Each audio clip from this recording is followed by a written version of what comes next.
वज़ीर-ए-आज़म शहबाज शरीफ कहते हैं कि धरनों ने हुकूमत का धड़न तख्ता करने में कोई कसर नहीं छोड़ी, फिर भी हम मुल्क की मईशत को बेहतर करने में कामयाब रहे। टैक्स महसूलात में IMF की जानिब से दिया गया दिसंबर का हदफ हासिल कर लिया। कहा गवर्नर स्टेट बैंक की कोशिशों से खजाने में 72 अरब रुपए के महसूलात आए। FBR की भी 100% डिजिटलाइजेशन कर रहे हैं। बरामदात में इजाफे के सिवा हमारे पास कोई ऑप्शन नहीं है।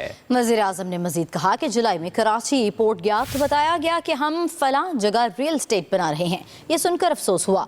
आपका काम रियल स्टेट में जाना है या कराची पोर्ट पर बिजनेस लाना है। कहा कराची पोर्ट पर FBR की डिजिटाइजेशन के लिए बिल गेट्स फाउंडेशन के जरिए $6 मिलियन की फंडिंग दिलवाई। वज़ीर-ए-आज़म ने कहा कि चीनी की अफगानिस्तान स्मगलिंग सिफर हो चुकी, जिसके बायस हम शुगर एक्सपोर्ट करने के काबिल हो गए। इसका क्रेडिट वाकई वजीर राना तनवीर, इदारों और आर्मी चीफ को जाता है। तेल की भी स्मगलिंग इंतहाई कम हो गई है और मजीद उनकी जानिब से कहा गया कि स्मगलिंग इंतहाई जब कम हो गई है। और शहबाज शरीफ ने कहा कि रवा माली साल 5 माह में तरसीलात ज़र $15 अरब तक हैं। यही रफ्तार रही तो साल पूरा होने तक ये मालियत $35 अरब तक पहुंच जाएगी, जो मुल्की तारीख का सबसे बड़ा रिकॉर्ड होगा। वज़ीर-ए-आज़म ने मजीद कहा कि जुलाई में कराची पोर्ट गया तो बताया गया कि हम फलां जगह रियल स्टेट बना रहे हैं। ये सुनकर अफसोस हुआ। आपका काम रियल स्टेट में जाना है या कराची पोर्ट पर बिजनेस लाना है।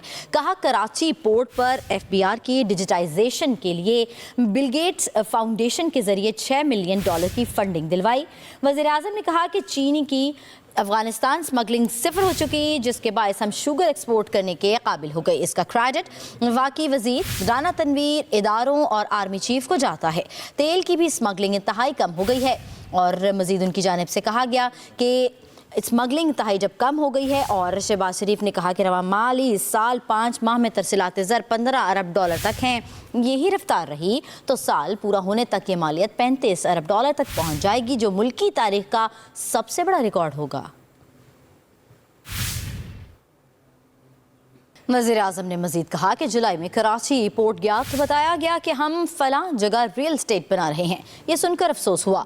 आपका काम रियल स्टेट में जाना है या कराची पोर्ट पर बिजनेस लाना है। कहा कराची पोर्ट पर FBR की डिजिटाइजेशन के लिए बिल गेट्स फाउंडेशन के जरिए $6 मिलियन की फंडिंग दिलवाई। वज़ीर-ए-आज़म ने कहा कि चीनी की अफगानिस्तान स्मगलिंग सिफर हो चुकी, जिसके बायस हम शुगर एक्सपोर्ट करने के काबिल हो गए। इसका क्रेडिट वाकई वजीर राना तनवीर, इदारों और आर्मी चीफ को जाता है।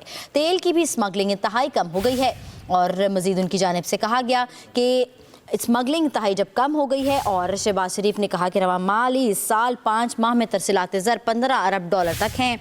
यही रफ्तार रही तो साल पूरा होने तक ये मालियत $35 अरब तक पहुंच जाएगी, जो मुल्की तारीख का सबसे बड़ा रिकॉर्ड होगा। वज़ीर-ए-आज़म ने मजीद कहा कि जुलाई में कराची पोर्ट गया तो बताया गया कि हम फलां जगह रियल स्टेट बना रहे हैं। ये सुनकर अफसोस हुआ।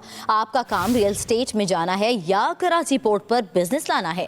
कहा कराची पोर्ट पर FBR की डिजिटाइजेशन के लिए बिल गेट्स फाउंडेशन के जरिए $6 मिलियन की फंडिंग दिलवाई। वज़ीर-ए-आज़म ने कहा कि चीनी की अफगानिस्तान स्मगलिंग सिफर हो चुकी, जिसके बायस हम शुगर एक्सपोर्ट करने के काबिल हो गए। इसका क्रेडिट वाकई वजीर राना तनवीर, इदारों और आर्मी चीफ को जाता है। तेल की भी स्मगलिंग इंतहाई कम हो गई है और मजीद उनकी जानिब से कहा गया कि स्मगलिंग इंतहाई जब कम हो गई है। और शहबाज शरीफ ने कहा कि रवा माली साल 5 माह में तरसीलात ज़र $15 अरब तक हैं। यही रफ्तार रही तो साल पूरा होने तक ये मालियत $35 अरब तक पहुंच जाएगी, जो मुल्की तारीख का सबसे बड़ा रिकॉर्ड होगा।